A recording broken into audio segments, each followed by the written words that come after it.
Verification of different types of assets. First one fixed assets. அதில் பாருங்கள் goodwill. குட்வில்ங்கிறது பார்த்திங்க அப்படின்னா ஒரு பிராண்டோட ஒரு ஸ்டாண்டர்ட் நேம், ஒரு கடையோட ஸ்டாண்டர்ட் நேம். பேட்டன்ஸ். பேட்டன்ட்டுங்கிறது பார்த்திங்கனாக்கா காப்புரிமை. அடுத்து பார்த்திங்கன்னா காப்பிரைட். காப்பிரைட்டுங்கிறது பதிப்புரிமை. இப்போ கேஸ்ட்டு வருது, ஏதாவது ஒரு படம் ரிலீஸ் ஆகுது, அந்த படத்தோட பதிப்புரிமை நான் எடுத்துக்கிறேன். அதே மாதிரி பார்த்திங்கன்னா ஒரு பாட்டு வருது அப்படின்னா பாட்டோட பதிப்புரிமையை நம்ம ஒரு கம்பெனி வாங்கியிருக்கோம், அதை வந்து பார்த்திங்கன்னா மற்றவங்க யூஸ் பண்ண முடியாது. இப்போ இதுதான் அதுக்கப்புறம் ஒரு கம்பெனியோட நேமை கூட வச்சுக்கலாம். இப்போ நேம் ஜோஸ் அல்காஸ், ஜோ அல்காஸ் இந்த மாதிரி இருக்குது அப்படின்னாக்கா இவங்க பதிப்புரிமை வாங்கிக்கிறாங்க. இப்போ ஸ்ரீ கல்யாண் ஜுவல்லர்ஸ் இந்த மாதிரி விளம்பரம் வருதுன்னா அந்த கடையோட பேர் வந்து குட்வில். நாளைக்கு அவங்க விற்கிறாங்க அப்படின்னாக்கா பொருளோட இதை வந்து வேறு விதத்தை வந்து எஸ்டிமேட் பண்ணுவாங்க. இந்த நேமுக்குன்னு சொல்லிவிட்டு ஒரு இதை எஸ்டிமேட் பண்ணுவாங்க. Goodwill, patent right, copy right, trade mark அவங்களுக்குன்னு சொல்லிட்டு ஒரு எம்பளம். அடுத்தது பார்த்திங்கன்னா லேண்ட் அண்ட் பில்டிங். இப்போ அந்த இதை அசட்ஸ் வேல்யூ பண்ணுற வேறு லேண்ட் அண்ட் பில்டிங். இப்போ இதுக்கெலாம் இதை டெப்ரிசியேஷன் நம்ம கால்குலேட் பண்ணுவோம்.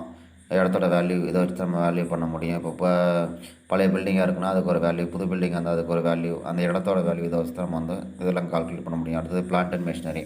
பிளான்ட் அண்ட் மிஷினரிக்கு வந்து டெப்ரிசியேஷன் நம்ம கால்குலேட் பண்ணணும். நம்ம இயர் பை இயர் வந்து பார்த்திங்கன்னா டெப்ரிசியேஷன் நம்ம கால்குலேட் பண்ணுவோம். அடுத்து பார்த்திங்கன்னா furnitures and fittings.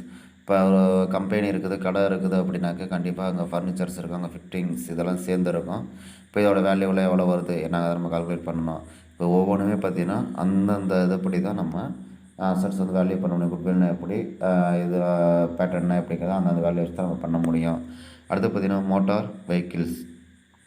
Motor vehicle. இப்போ மோட்டார் இருக்குது அப்படின்னாக்கா அதெல்லாம் வந்து எப்படி பண்ணலாம், அதோட இதில் என்ன தேய்மானம் எவ்வளோ வந்துருக்குது என்னங்கிறத வச்சு தான் நம்ம பண்ண முடியும். Livestock. One place to another, ஒரு இடத்துல இருந்து மற்ற இடத்துக்கு போகக்கூடியது. அதில் பார்த்திங்கன்னா ஹார்ஸ், புல்லக், கவ் எக்ஸட்ரா. பார்த்திங்கன்னா அந்த குதிரை வண்டி, மாட்டு வண்டி இதெல்லாம் போகிறாங்க பார்த்தியா. இப்போ இந்த ஒரு இடத்துலேருந்து மற்றொரு இடத்துக்கு, one place to another place, ஒரு இடத்துலேருந்து மற்றொரு இடத்துக்கு போகிறதுக்கானது. Asset secure under hire purchase or instalment purchase.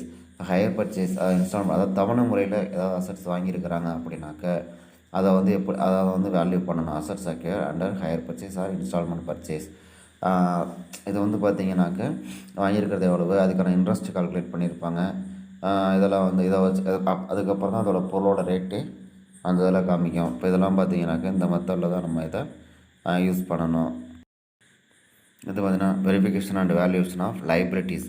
Liabilities எப்படி வேல்யூ பண்ணுறது அப்படின்னா ட்ரேட் கிரெடிட்டார்ஸ், அதாவது கடன் கொடுத்துருக்குறாங்கள்ல அவங்க. பில்ஸ் பேயபிள், நம்ம வந்து வெளியில் கொடுக்க வேண்டிய bills.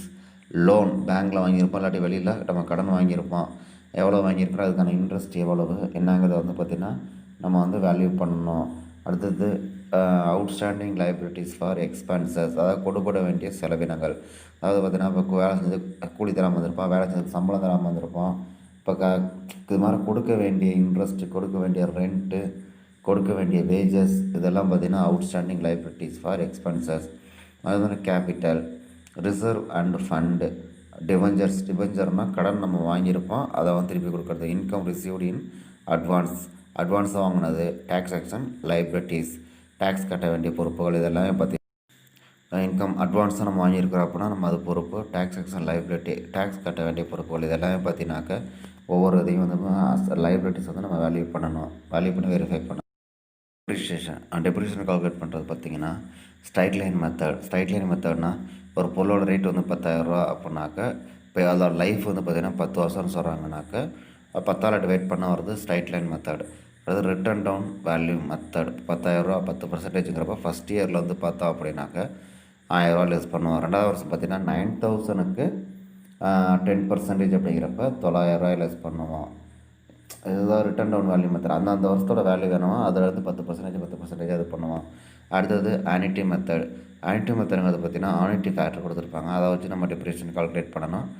Depreciation fund method, depreciation fund, insurance policy method, sum of digits method, revaluation method, அது மாதிரி மறுமதிப்பீடு, depletion method, machine hour method. Machine வந்து எவ்வளோக்கு வாங்கினா அது எவ்வளோ யூஸ் ஆகிருக்குது, அந்த யூசேஜ் வந்து நம்ம கால்குலேட் பண்ணி போகிறது பார்த்திங்கன்னா machine hour method. Repair provisions method.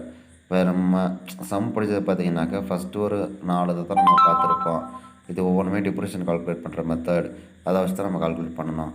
அடுத்தது பார்த்திங்கன்னா ரிசர்வில் பாருங்கள், general reserve appropriation of profits it created without any specific purpose. The aim of creating a general reserve is to provide additional working capital of the cash reserves of the business.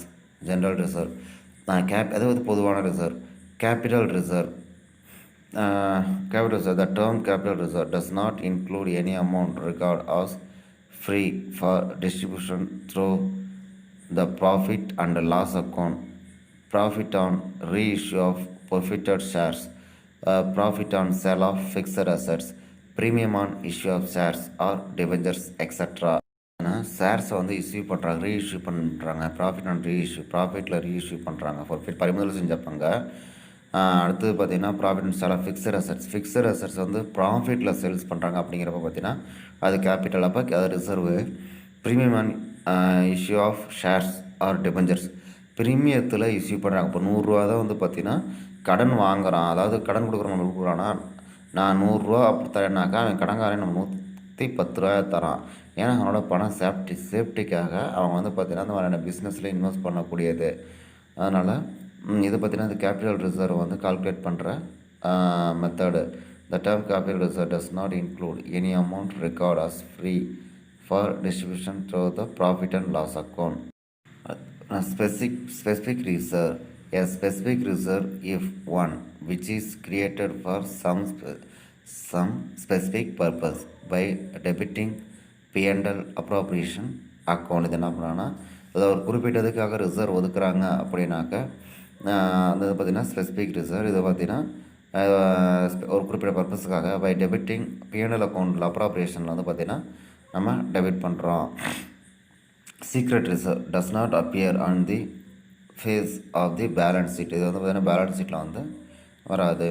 Secret reserve fund a sum set aside out of divisible profit and retained in the business so as to provide for unexpected or unknown future contingencies or losses, or to equalize dividend, or to strengthen the financial position of the business. அதாவது financial பொசிஷனுக்காக வந்து பார்த்திங்கன்னா reserve fund வந்து நம்ம பார்க்குறோம். Sinking fund. In case of sinking fund, every year a fixed sum of money is set aside for the definite period, which is invested at compound interest, so that at the end of the period the annual amounts with interest accumulations will be sufficient to repay the outstanding loan, or will sufficient to repay the outstanding